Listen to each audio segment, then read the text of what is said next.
people, thanks for joining us for another episode of I Cook Italian.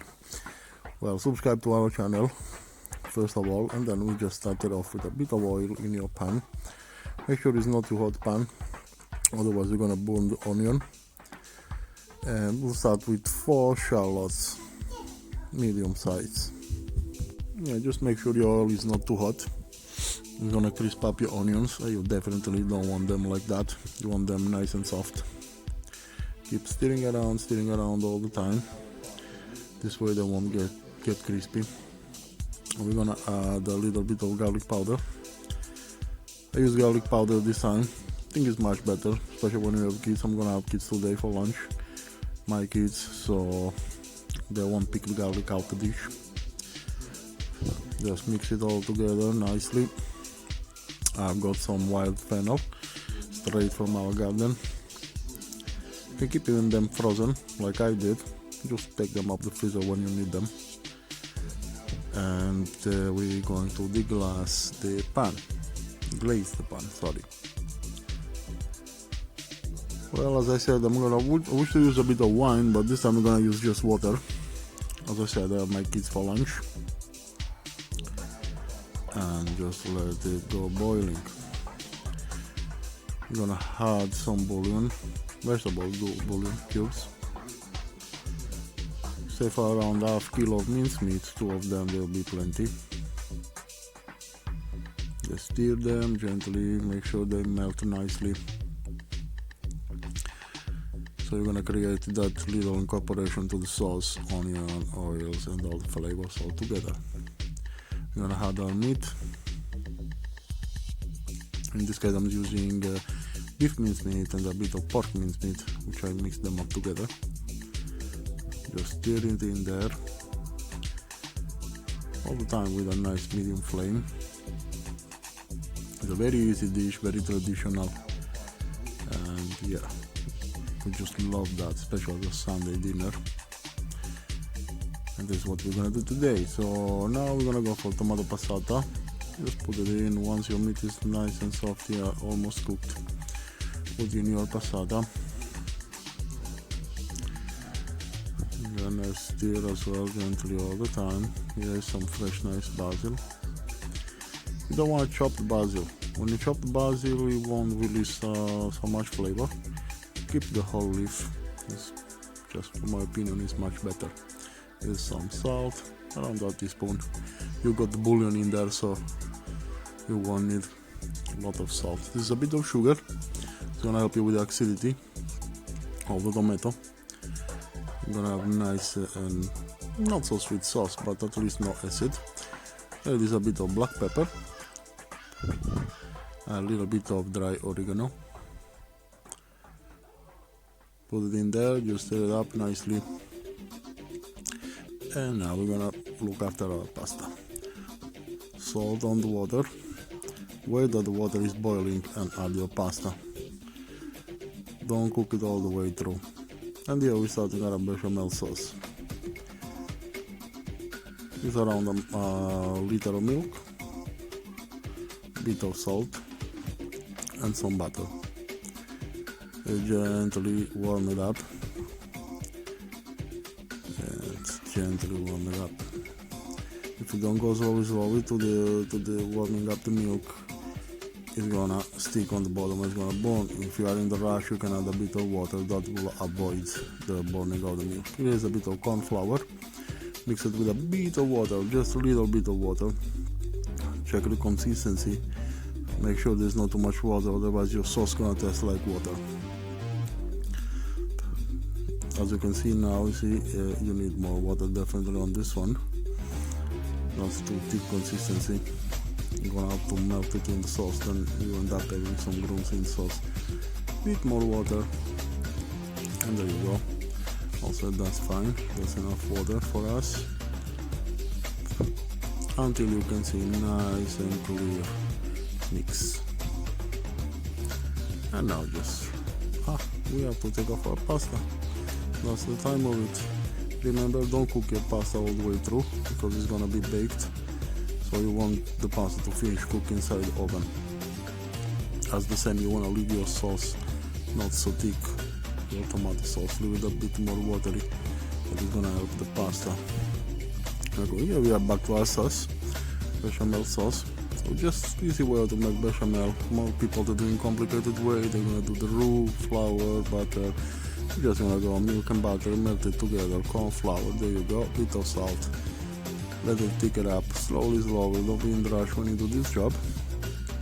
And once you've got it done, you'll see how nice and tasty it's gonna be. Just wait it in there, mix it over. And then you're gonna see it up. If you want thick up, probably you prolong the dosage of the corn flour. You can just add it as well anytime while the cooking process. Just add a bit of more flour, doesn't matter. And make sure you play a little bit with the flames on the burner. Put up and down the fire so your milk won't lose the temperature. And that's one of the reasons why anyway you want to put your corn flour and water a little bit at a time. Because if the milk cools down, it won't take it up anymore. There you go, it's gonna be nice and thick. Keep on stirring in there. And remember, once you start to thick it up, once you think the consistency is the one that you're looking for, you take it off the fire and put it aside. Otherwise it's gonna go thicker and thicker and thicker. This time for me is fine. That's the way I want it. So I'm gonna remove it from the fire and put it on the side.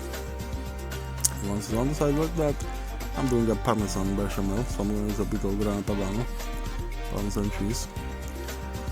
Just stir it in there. Not too much. You can always add it on your plate. You don't really need a lot of flavors. Parmesan cheese is very flavorful type of cheese, especially grated and dried. Mix it all up nicely. Make sure it goes everywhere in the sauce, so you're not gonna find any gums.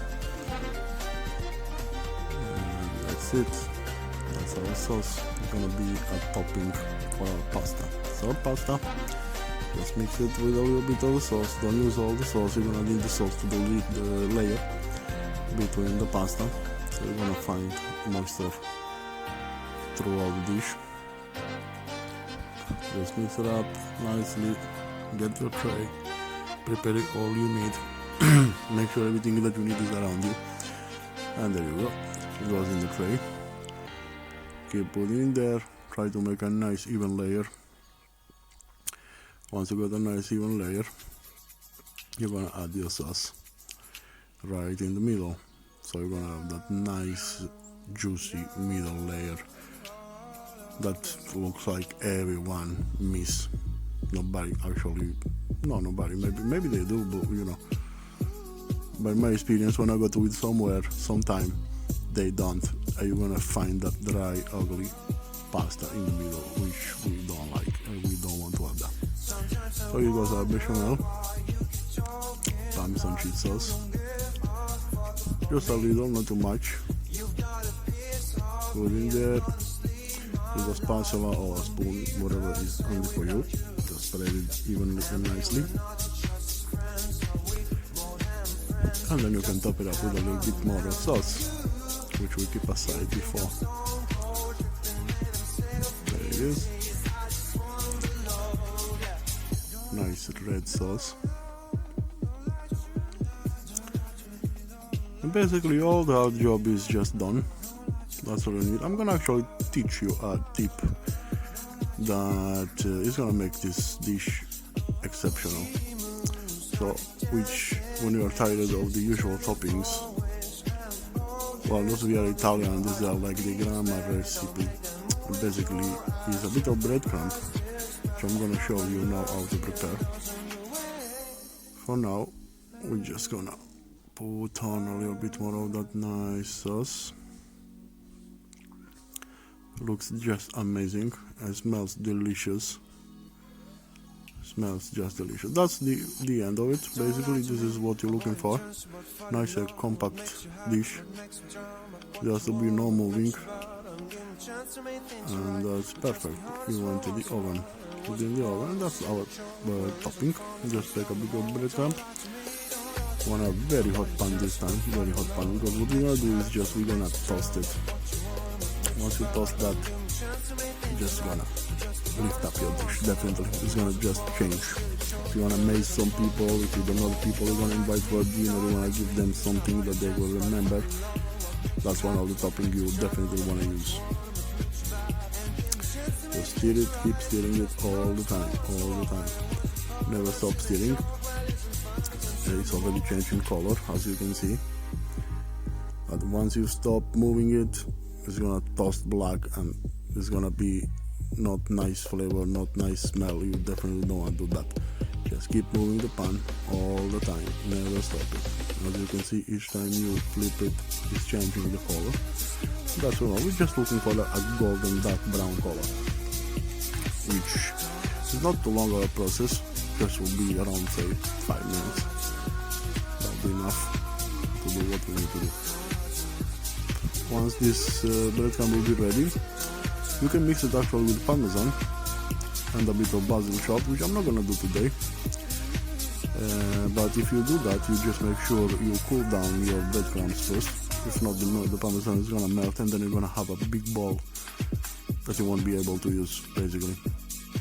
See, that is basically the color that we're looking for. Maybe a little darker than that.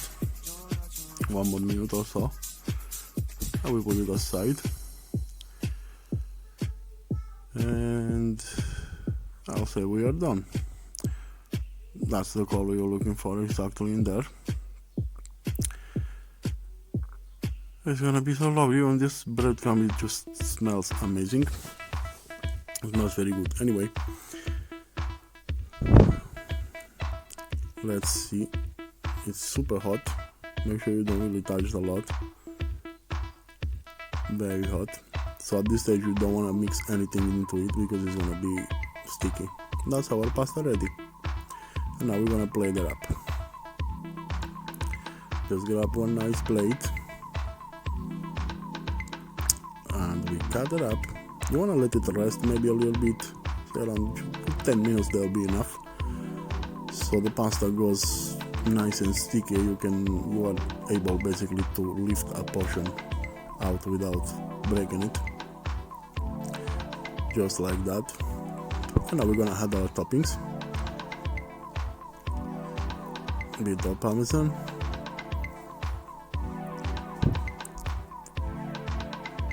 which looks amazing already.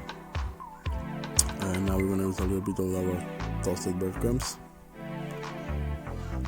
I put big quantity on it because you really wanna bite on the crunchy stuff on top. And a little bit of fresh basil. And there you have it. A beef pasta bake. Perfect Sunday lunch, I would say. Thanks for watching.